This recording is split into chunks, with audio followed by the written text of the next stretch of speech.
Նախագծով առաջարկվում է սահմանել ծնողական ժամ հասկացությունը։ Մասնավորապես նախատեսվում է սահմանել, որ խնամքին մինչև 12 տարեկան երեխա ունեցող, ինչպես նաև մինչև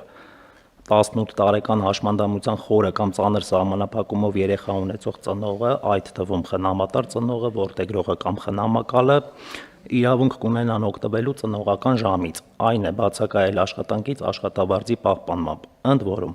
մինչև 2 երեխա ունեցող ծնողին ծնողական ժամը տրամադրվելու է օրական առավելագույնը 30 րոպե տևողությամբ, 3 եւ ավելի երեխա ունեցող ծնողին օրական առավելագույնը 1 ժամ տևողությամբ, իսկ մինչև 18 տարեկան հաշմանդամության խորը կամ ծանր սահմանափակումով երեխա ունեցող ծնողին օրական առավելագույնը 1 ժամ անկախ երեխաների թվից։ Առաջարկվող կարգավորումները միտված են աշխատողների սոցիալական պաշտպանության բարձրացմանը, աշխատանքի և ընտանեկան կյանքի համատեղման հնարավորությունների ընդլայնմանը։ Հարգելի գործընկերներ, խնդրում եմ հաստատել։